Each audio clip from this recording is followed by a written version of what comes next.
أعوذ بالله من الشيطان الرجيم.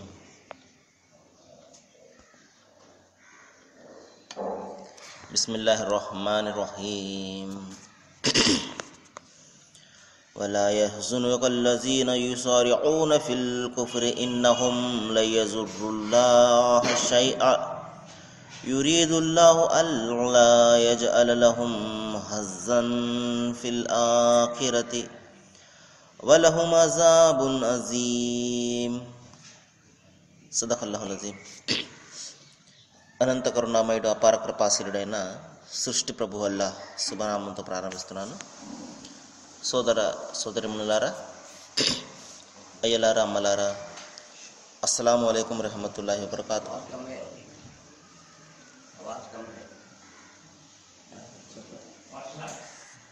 దీని యొక్క అర్థం, సర్వలోక ప్రభువు సర్వేశ్వరుడు మనందరి జీవితాలలో శుభాలను శాంతిని కురిపించునుగాక. సోదరులారా, ఇంతవరకు మనము మానవులందరి మార్గదర్శకత్వం నిమిత్తము విశ్వప్రభు అల్లాహ్ మానవాళి కోసం అవతరింపజేసిన చివరి దైవగ్రంథం దివ్య ఖురాన్ నుండి 3వ అధ్యాయం 176వ వాక్యం యొక్క అరబీ మూలంను వినడం జరిగింది. దీని అనువాదం ఏమిటంటే, నేడు అవిశ్వాస మార్గంలో గట్టిగా ప్రయత్నాలు చేస్తున్న వారి యొక్క పనులు మిమ్మల్ని ఎంత మాత్రం కూడా బాధ పెట్టకూడదు. ఎందుకంటే వారు సృష్టి ప్రభు అల్లాహకు ఏ మాత్రం కూడా హాని కలిగించలేరు. దైవం యొక్క అభిమతం ఏమిటంటే వారికి పరలోకంలో ఏ భాగం కూడా ఇవ్వకూడదనే.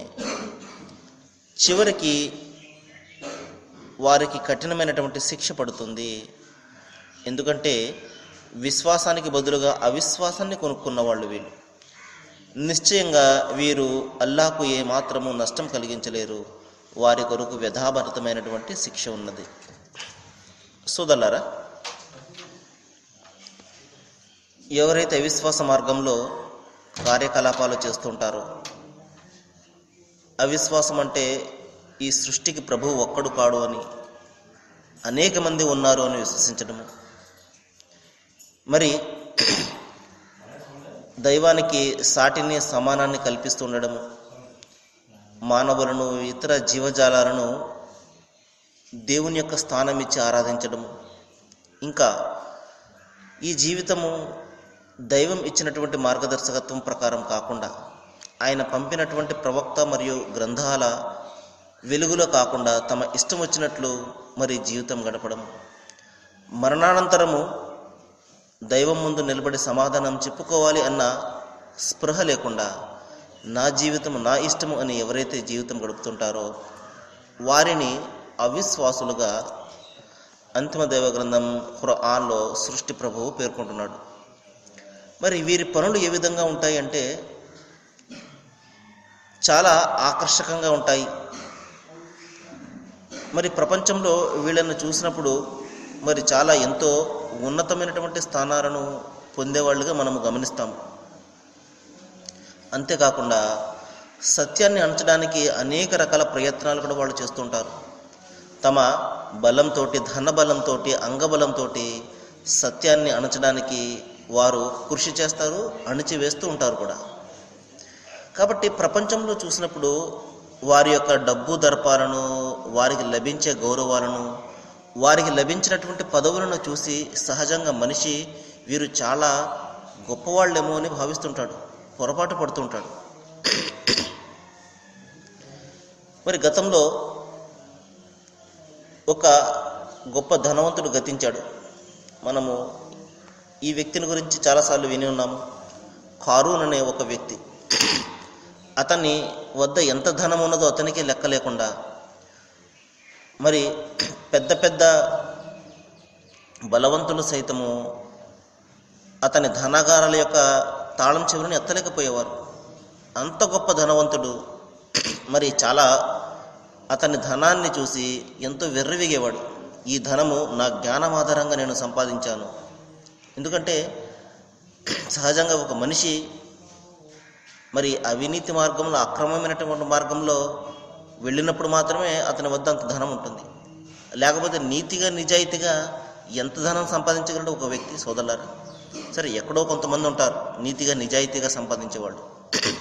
కానీ ఇంత ఈ నడమంత్రపు సిరి ఇంత ధనము వస్తుంది అంటే మరి అతను నీతిగా నిజాయితీగా సంపాదిస్తే ఈ రోజున ఏ ఒక్కరికి కూడా మరి అతను ఎంతవరకు అయితే జీవితం గడపగలడో అంతవరకు సంపాదించుకోగలడు తప్పించి ఎక్కువగా అతని వద్ద ఎంత మాత్రం కూడా ధనం ఉండదు.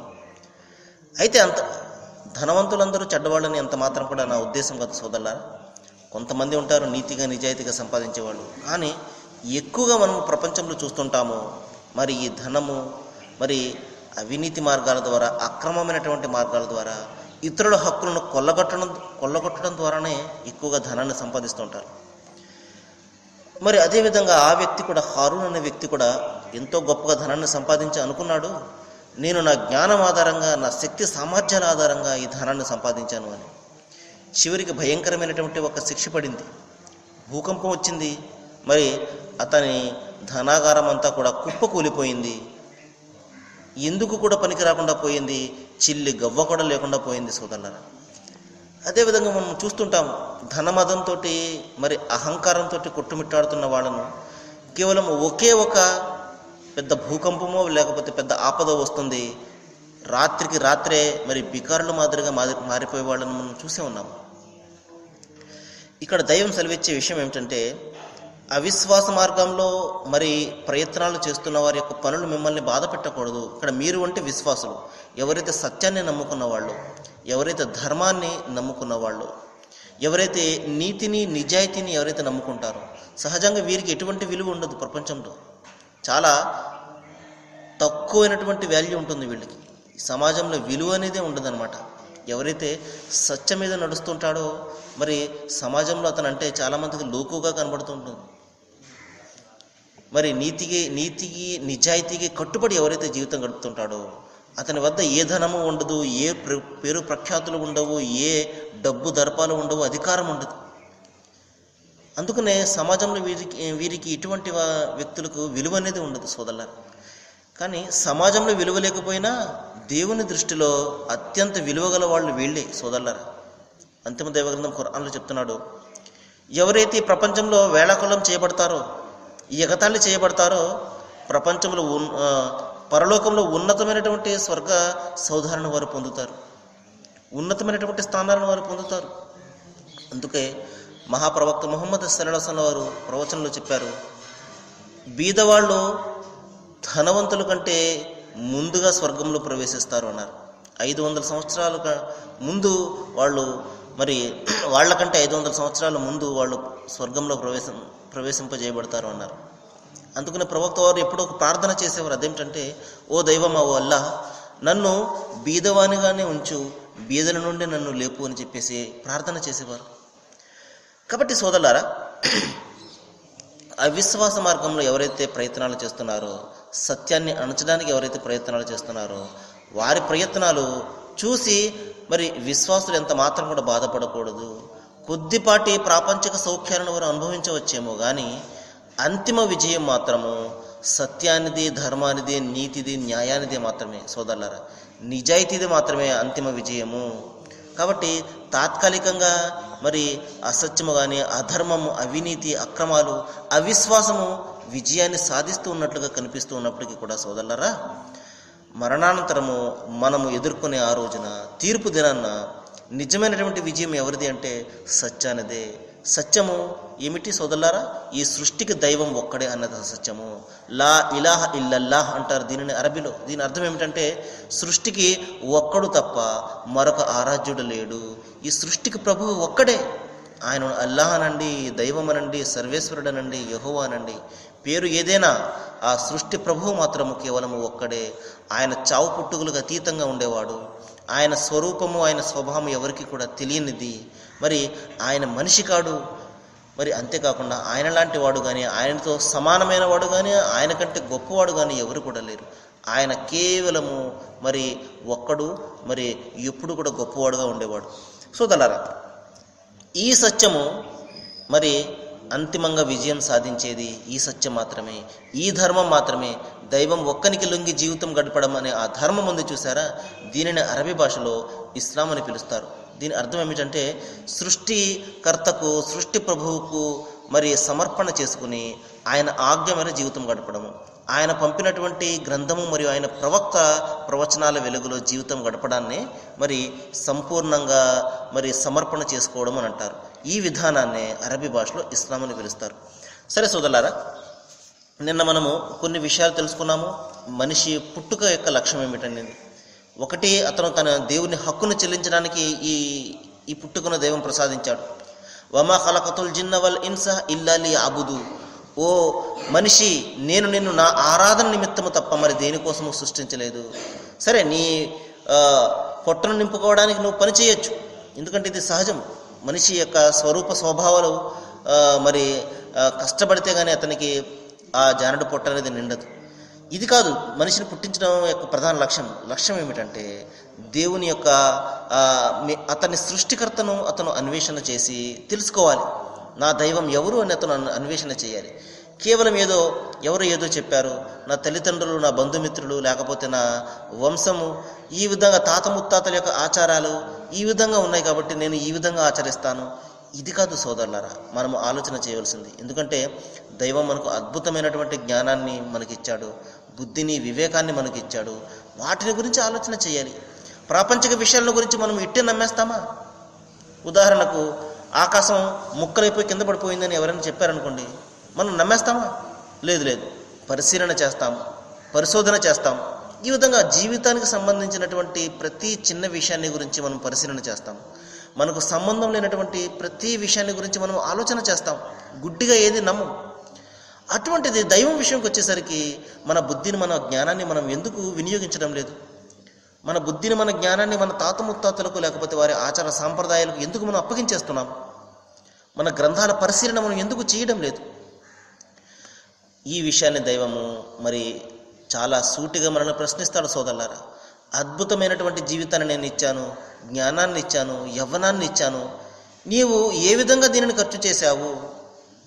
నీ దైవాన్ని గురించి ఎప్పుడైనా నువ్వు ఆలోచన చేశావా? నీ సృష్టికి కర్త ఎవడు? నిన్ను ఎవడు పుట్టించాడు? ఎవడి కారణంగా నువ్వు ఈ జీవితాన్ని పొందావు? ఎవరి అనుగ్రహాలు కురిపిస్తున్నారు? ఎప్పుడైనా ఆలోచన చేశావా అని దైవం ప్రశ్నిస్తే మనం ఏం సమాధానం చెప్తాం సోదరులారా? ఒకసారి మనము ఆలోచన చేయాలి. అందుకని అంతిమ దైవ గ్రంథం ఖురాన్లో చెప్తున్నాడు, ఇన్న షర్ర దవాబ ఇందల్లాహి సుమ్ముం బుక్మున్ లజీన లా యాకిలూన్ అంటున్నాడు. దీని అర్థం, ఎవరైతే ఈ సృష్టిలో నీచమైనటువంటి జంతువులకు చెందిన వారు ఎవరు అంటే తమ బుద్ధిని, తమ జ్ఞానాన్ని ఉపయోగించని వాళ్ళే. వాళ్ళు జంతువు కంటే హీనము అని దైవము మందలిస్తున్నాడు. ఎందుకంటే జంతువులకు మనుషులకు ఆ భేదము వేరు చేసేది ఏమిటంటే ఆ బుద్ధి, ఆ జ్ఞానమే.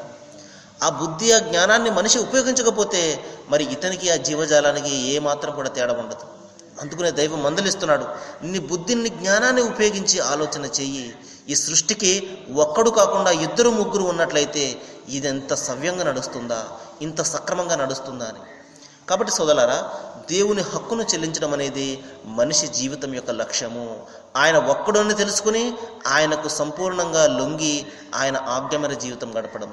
ఇక రెండవది, మానవుల యొక్క హక్కును చెల్లించాలి. ప్రవక్త ముహమ్మద్ సల్లల్లాహు అలైహి వసల్లం ప్రవచించారు, మీలో ఎవరు ఇతరులకు ఎక్కువగా ఉపయోగపడతాడో వాడే నిజమైనటువంటి విశ్వాసి, వాడే నిజమైనటువంటి ముస్లిం, వాడే నిజమైనటువంటి మానవుడు అన్నారు. కాబట్టి మన జీవితం నుండి ఇతరులు ఎంతో కొంత ప్రయోజనాన్ని పొందాలి. మన మాటల ద్వారా కానివ్వండి, మన చేతల ద్వారా, మన వ్యవహారాల ద్వారా, మన క్యారెక్టర్ ద్వారా, మన నడవడిక ద్వారా ఎంతో కొంత ప్రయోజనాన్ని, లాభాన్ని, ఉపయోగాన్ని పొందాలి. ఎవరికి ఏమాత్రం కూడా ఉపయోగకరం కాకుండా కేవలం మన పొట్ట కోసమే మన జీవితం గడుపుతున్నాం అనుకోండి, తినడం కోసమో, ఈ విధంగా త్రాగడం కోసమో, పడుకోవడం కోసం మన జీవితం గడుపుతున్నాం అనుకోండి సోదరులారా, ఇటువంటి జీవితము గడిపినా ఒకటే, గడపకపోయినా ఒకటే. ఇటువంటి వ్యర్థమైనటువంటి జీవితం నిమిత్తము మనకు దైవము ఈ జీవితాన్ని ఇవ్వలేదు. దేవుని హక్కును చెల్లించడంతో పాటు సాటి మానవుల హక్కులను కూడా మనం చెల్లించాలి. అందుకనే మనకు పెద్దలు చెప్తారు, మానవ సేవయే మాధవ సేవ అని. కాబట్టి ఈ విధంగా మన ఇక సాటి మానవుల హక్కులు అంటే మన భార్య బిడ్డలు కూడా సాటి మానవులే, మన తల్లిదండ్రులు, మరి ఇరుగు పొరుగు వారు, సమాజంలో ఉన్నటువంటి బీదలు, సాధులు, వీరందరూ కలిస్తేనే సమాజం అవుతుంది. వీరందరి హక్కులను కూడా చెల్లించాలి. మరి ఇంకా ప్రధానంగా మంచి కోసం మనిషి పాటుపడాలి, చెడు నుండి మరి ప్రజలను ఆపాలి, ప్రక్షాళన చేయాలి, ఒక మంచి సుందరమైనటువంటి సమాజాన్ని నిర్మించడం కోసం కృషి చేయాలి. ఎవరైతే దైవానికి భయపడుతూ ఉంటారో, దైవభీతి గల వాళ్ళు ఉంటారో, విశ్వాసులుగా మరి ఎవరైతే చెప్పుకుంటూ ఉంటారో వారు అందరూ కూడా ఏకత్రాటిపై రావాలి. అందరూ కూడా కలిసి మంచి సమాజాన్ని నిర్మించడానికి ప్రయత్నం చేయాలి. సమాజంలో ఉన్నటువంటి ఆ అక్రమాలను, అన్యాయాలను, అవినీతిని, ఆ అశ్లీలతను రూపుమాపి సుందరమైనటువంటి నైతిక విలువలతో కూడినటువంటి సమాజాన్ని నిర్మించడానికి మరి అందరూ కూడా కృషి చేయాలి. అందరూ ఒక సమాజంగా, ఒక వర్గంగా వారు మారి సమాజ నిర్మాణం కోసము కృషి చేయాలి. ఇందు నిమిత్తమే దైవము మనకు ఈ జీవితాన్ని ప్రసాదించాడు సోదరులారా. సరే, మరికొన్ని విషయాలు మనము రేపు మాట్లాడుకుందాము. ఏ విషయాలైతే మనకి ఇక్కడ చర్చకు వస్తున్నాయో వీటి పట్ల మనం ఆలోచన చేద్దాము, ఆచరణ చేద్దాము. మరి ఒక మంచి మన జీవితాన్ని మార్చుకుందాము, సమాజాన్ని కూడా మార్చే ప్రయత్నం చేద్దాము. సృష్టి ప్రభు అల్లాహ్ అందరికీ మంచిని చేయాలని నేను వేడుకుంటూ ముగిస్తున్నాను. వాకిరుద్దవానా అనిల్ హమ్దులిల్లాహి రబ్బిల్ ఆలమీన్. అస్సలాము అలైకుం.